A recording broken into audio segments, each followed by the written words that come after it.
Haji Halim sedang menunjukkan begini cara sayang kepada ibu. Wahai kalian yang tak menghormati ibu, yang menyepelekan ibu, yang merendahkan ibu. Malam ini lihat, beliau tidak ada ceramah, tidak ada tausiah, tapi langsung dibuat begini cara menghormati ibu.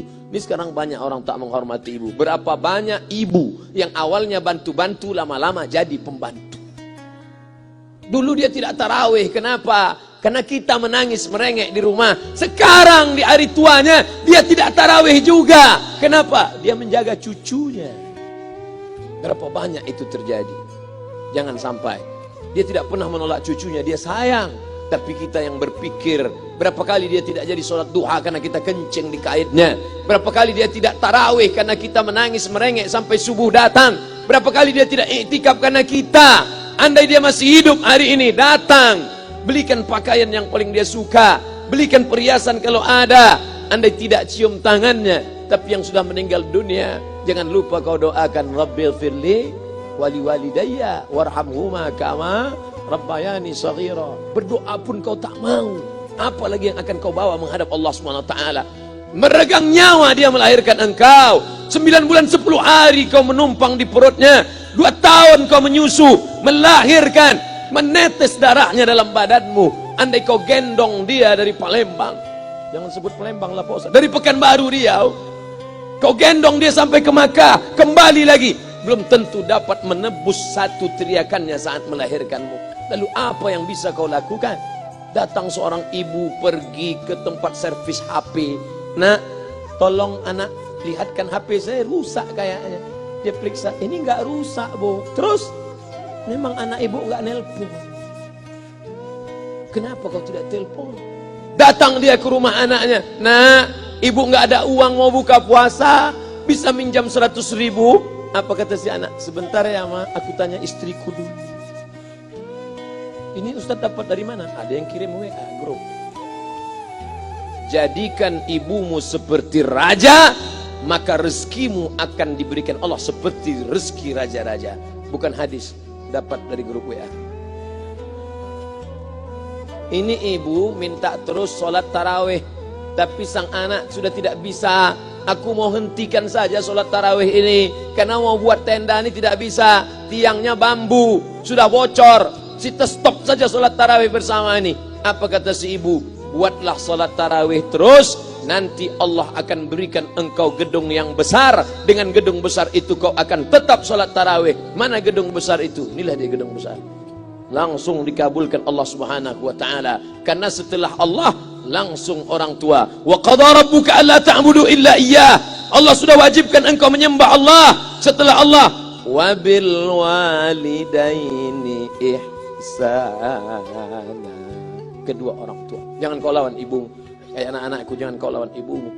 Karena kau lawan ibumu, kau tak pernah mencium kebahagiaan. Walaupun hartamu banyak, kau akan berenang dalam air mata penderitaan sampai kematian datang.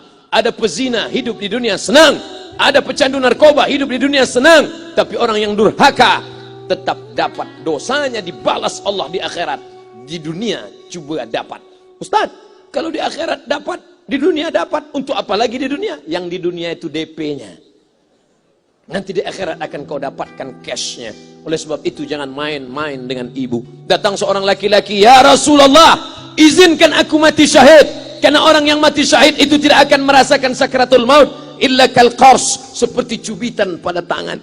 Izinkan aku mati syahid, karena kalau aku mati syahid tidak akan ada azab kubur. Izinkan aku mati syahid, karena kalau aku mati syahid tidak akan ada hisab, langsung masuk surga. Nabi bertanya, alaka min ummin, ibumu masih hidup? Ibumu ada di rumah? Ya. Ilzam rijlaiha fathammal jannah, urus tapak kakinya, akan kau dapati surga di sana. Tak perlu kau mati syahid, tapak kakinya kau urus, kau dapati surga di sana. Kalau tapak kakinya kau urus dapat surga, apalagi kau urus kepalanya, apalagi kau urus badannya. Pulang dari sini, urus ibumu, mandikan dia, belikan pakaian yang baik, cari makanan kesukaannya. Kalau dia sudah meninggal, maka kau datang ke sana, langsung dapat tisu. Bapak Ibu yang dimuliakan Allah Subhanahu wa taala. Ini Ustadz suaranya menggelegar nih, marah apa? Enggak, saya tak marah. Terus dikasih Haji Halim buka nasi kuning tadi, makanya suara menggelegar. Dimasukkan Pak Kapolda daging sama ayam 3. Masya Allah, ini kari Palembang nih Pak Ustaz. Mantap, menggelegar suara kita di rumah. Bapak Ibu yang dimuliakan Allah Subhanahu wa taala, datang seorang laki-laki, kata Nabi sallallahu alaihi wasallam, nanti akan ada laki-laki yang datang kemari minta doanya, doanya kabul. Sahabat heran, kami yang hidup sama Nabi, kami yang perang sama Nabi, kami yang jihad sama Nabi, kenapa mesti minta doa dia? Dia tidak pernah ketemu Nabi. Pokoknya nanti kalau dia datang, minta doa sama dia. Setelah Nabi SAW meninggal, barulah dia datang. Orang itu bernama Uwais Al-Qarni. Kenapa doanya makbul? Dia merawat ibunya. Kalau ibumu kau rawat, doamu dikabulkan Allah Subhanahu wa taala. Apa yang kita lihat malam ini adalah buah bakti kepada seorang ibu. Ya Rasulullah, man ahaqqun nas bi husni sahabati? Siapa yang paling layak mendapatkan baktiku? Ummuka. Siapa lagi? Ummuka. Siapa lagi? Ummuka. Ibumu, ibumu, ibumu. Summa man? Siapa lagi? Abuka. Kami, Ustadz, Jenderal Bintang 5, alim ulama, kami hanya dapat 1, sedangkan kalian ibu dapat 3. Ibumu, ibumu, ibumu. Kenapa ibu dapat 3? Karena ibu bisa melakukan 3. Ibu mengandung, ibu melahirkan, ibu menyusukan. Kalau bapak mau dapat 3, coba yang 3 ini. Pulang dari sini, pergi ke tempat jual kelapa muda, beli 1. Jangan dibelah, ikat di perut 9 bulan 10 hari. Kalau mau merasakan melahirkan, pulang dari sini, pergi ke tempat jual mangga. Telan bulat-bulat, keluarkan bulat-bulat. Emang enak jadi perempuan. Mereka luar biasa. Tanya ibumu, berapa kali dia meninggalkan puasa Ramadan? Saat mengandung engkau, 30 hari dia tak puasa. Saat menyusukan tahun pertama, 30 hari dia tak puasa. Saat menyusukan tahun kedua, 30 hari dia tak puasa. Saat dia mau ganti qadha tahun berikutnya, adik mau menyusul. Hari ini dia belum mengqadha puasanya, dia terhutang di hadapan Allah. Lalu apa yang bisa kau lakukan? Malam ini betul-betul disadarkan. Alhamdulillah, ibu saya masih hidup, umurnya 70 tahun. Saya akan pulang dari kajian malam ini. Nampaknya malam ini saya yang ceramah, saya yang tausiah. Tapi saya mengambil pelajaran. Pulang dari sini saya akan lebih sayang pada emak saya. Saya lebih cinta kepada ibu saya. Saya malu, saya hanya pandai berceramah, berkata, tapi orang sudah mengamalkannya langsung. Haji Halim membelikan gelang ibunya 2 kali sampai 4 kali setahun. Gelang cincin. Sudah dibelikan 2 bulan, hilang. Kemana? Ada orang susah tadi aku kasih. Ternyata itu yang membuat rezeki melimpah ruah. Maka rezeki buah yang sudah matang harus kita joloknya dengan apa? Dengan berbakti kepada ibu. Bapak Ibu yang dimuliakan Allah, saudara-saudaraku yang dimuliakan Allah Subhanahu wa taala. Ibu ini luar biasa.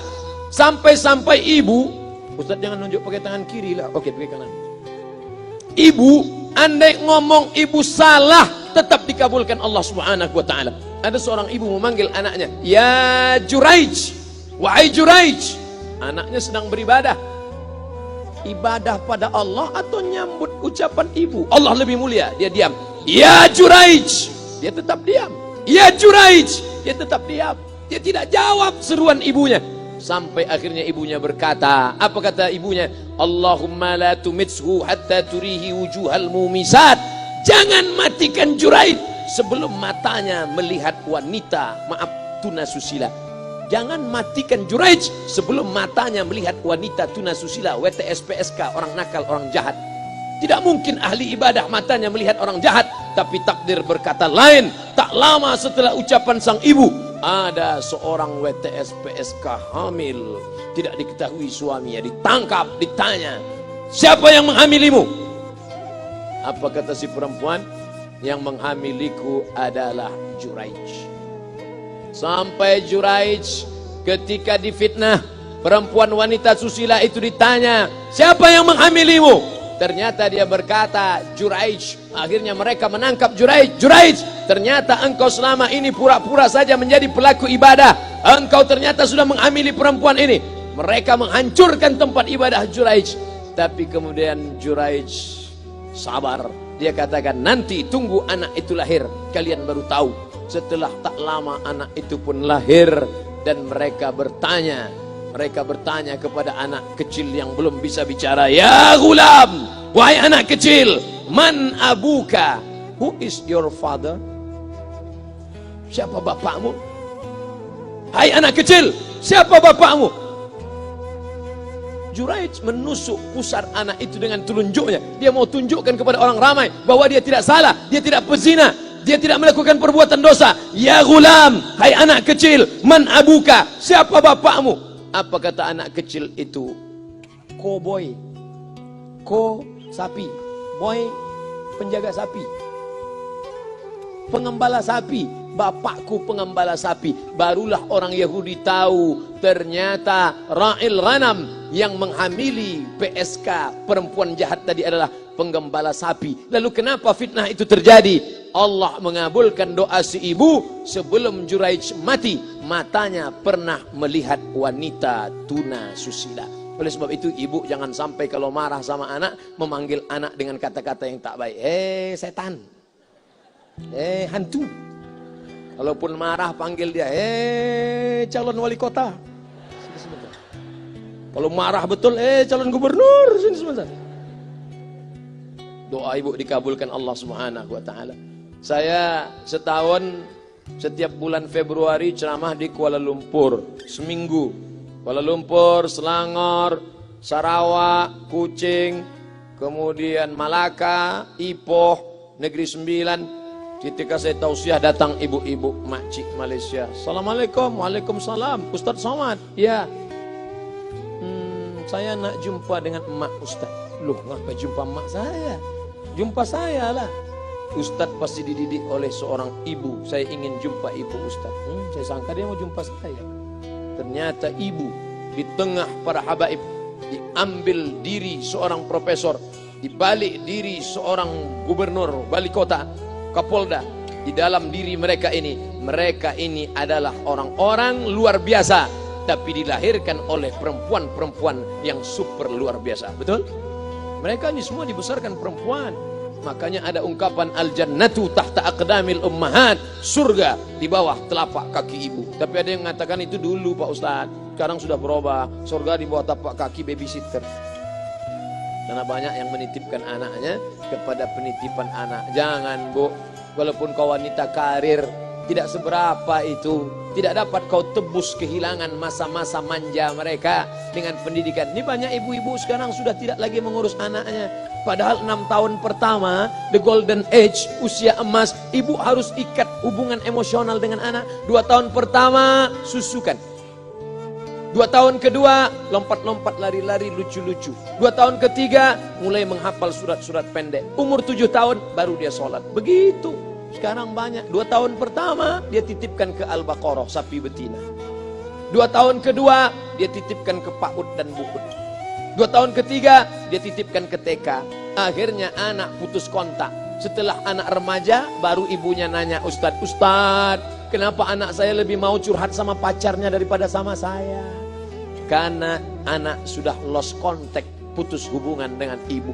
Itulah yang dulu dikejar dengan wanita karir. Pergi pagi pulang petang, peras keringat, banting tulang, tunggang langgang, lintang pukang. Tak dapat kau tebus dengan apapun.